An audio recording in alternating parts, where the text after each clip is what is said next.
You can use your Brief It pane for many other things besides just brief suggestions. Another way to use it is a reminder list as well as live suggestions that's also been placed in the last few versions of the software. First thing you need to make sure you do is under your Tran options that you have chosen in the real-time menu the real-time aids, Brief It, and live suggestion. And I have already done that and begun a file so that you can see some examples. The reminder pane would be the same spot, or where it's actually the Brief It pane. You can have these set up to be viewed at all times by turning this pane on. And then you can dock it wherever you prefer. I've filtered this to show only reminders, live suggestions, and personal briefs. The other filter you can place on this is I have it set up to only give me 3 live suggestions, balanced versus speed or quality. You can adjust those depending on how you write. And I also have set up for a 1-stroke reminder for anything I stroke in 2 strokes. You can unclick this and it will use 3 strokes. So if you write something in 3 strokes, it'll give you a reminder, but if you write it in 2 strokes and you have a 1-stroke brief, it won't go give you that reminder.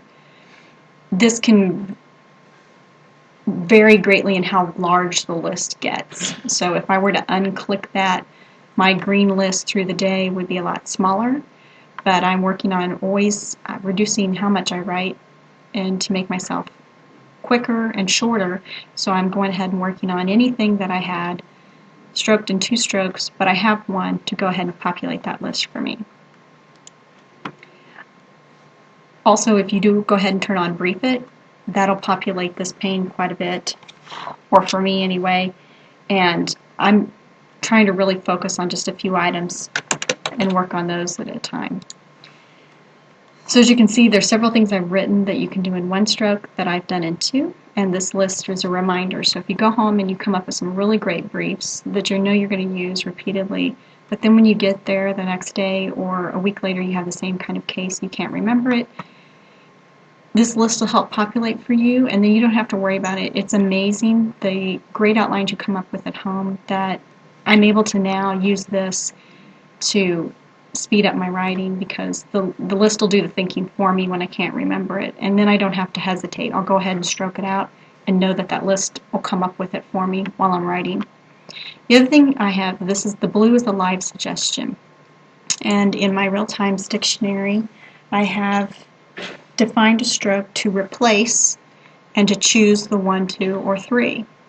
For me, I use 1Z, 2Z, and 3Z, and I'll show you that in my real-time dictionary. And by choosing that stroke as I'm writing, it will take whatever I chose from that list and replace it with the untranslate. This is a great way to clean your writing as you go, and there are times I am amazed at the live suggestion and how it knows exactly what I wanted. There will be times you won't. It will have, none of the options will be what you want. Just ignore it, and the next time an untran comes up, there'll be a new blue list. You will only get 1 live suggestion at a time. That will not hold or keep the old live suggestion as you go. And then of course you see it grays out as you use them. So if you go into your Manage Jobs, Systems Files, and your Real Time, I renamed mine because I did a little work on it. So here's your Real Times Commands Dictionary, which contains the macros. And they have, much like your Resolve Conflict, they have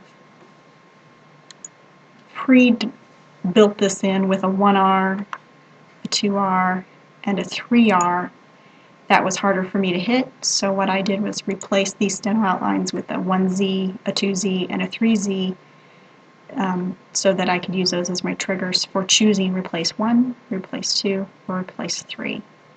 You can also define those strokes, and you can replace the steno outline if you don't like it, so that if you're writing and it's a good outline and it should be there, but it's not in your dictionary, or it's live suggestion is coming up with it, you can take those strokes and define them so that you don't have to keep choosing 1, 2, or 3 as you go along. And I hope you use these as much as I do. I find them very time saving and a great way to clean your writing as you go.